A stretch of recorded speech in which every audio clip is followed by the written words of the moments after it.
When people talk about timeless classics in popular music, the Beatles almost always dominate the conversation. In many ways, the band practically wrote the blueprint for what a pop classic should sound like.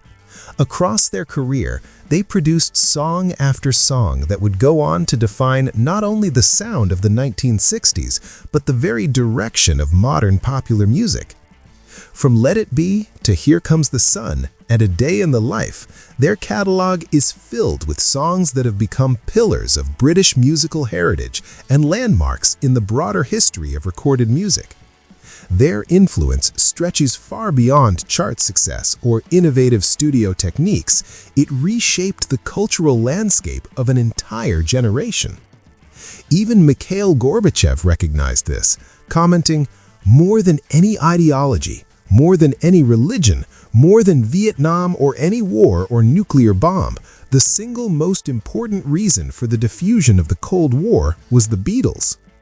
Yet just because the world views many Beatles songs as untouchable classics doesn't necessarily mean the band members themselves felt the same way.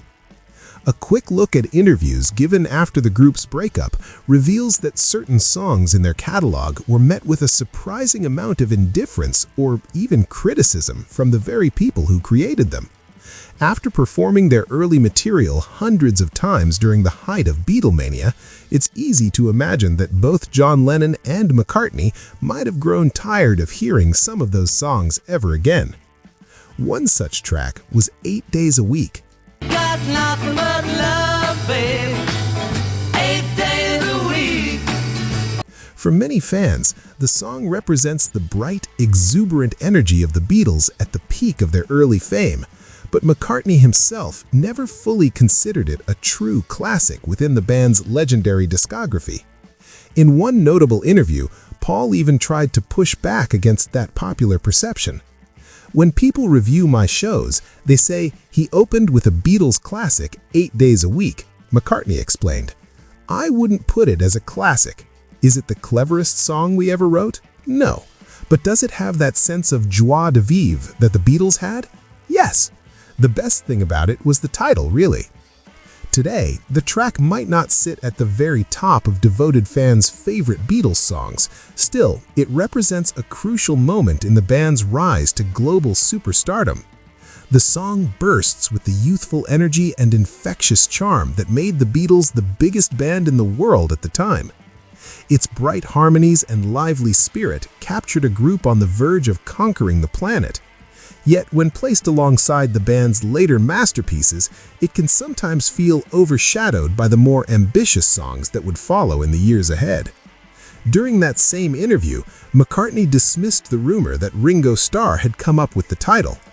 The first origination of the title is believed to be a Ringoism, as McCartney explained in 1984. "Yeah," he said it as though he were an overworked chauffeur in a heavy accent. 8 days a week. Laughter. When we heard it, we said, "Really? Bing, got it." However, the songwriter would soon make his own grab for the title. Eager to get the credit he deserved, McCartney quickly clarified that the song was inspired by a conversation between himself and John Lennon after McCartney had lost his license and had to be driven to John's house. "Just as we reached John's, I said, 'You been busy?' Just small talk." And he said, "Busy? I've been working 8 days a week." I ran into the house and said, "Got a title," and we wrote it in the next hour. Written during the early stages of their career, 8 days a week perfectly captured the exhilarating chaos of Beatlemania. It was a time when 4 young men from Liverpool had suddenly found themselves transformed into international icons after relocating to London. According to McCartney, the atmosphere of the city at the time felt like a wave of newfound freedom. McCartney explained, "Our parents had been rather repressed, and we were breaking out of that mold. Everyone was let off the leash. Coming down from Liverpool to London, there were all sorts of swinging chicks, and we were red-blooded young men. At that age, all that's on your mind is young women. Well, it was in our case."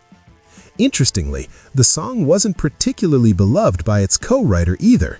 Lennon, who was famously candid about the Beatles' early work, never held back his opinions. 8 Days a Week was never a good song, We struggled to record it and struggled to turn it into a song. It was his initial effort, but I think we both worked on it. I'm not sure, but it was lousy anyway. Despite the lukewarm feelings from Lennon and McCartney themselves, the song was a massive commercial success.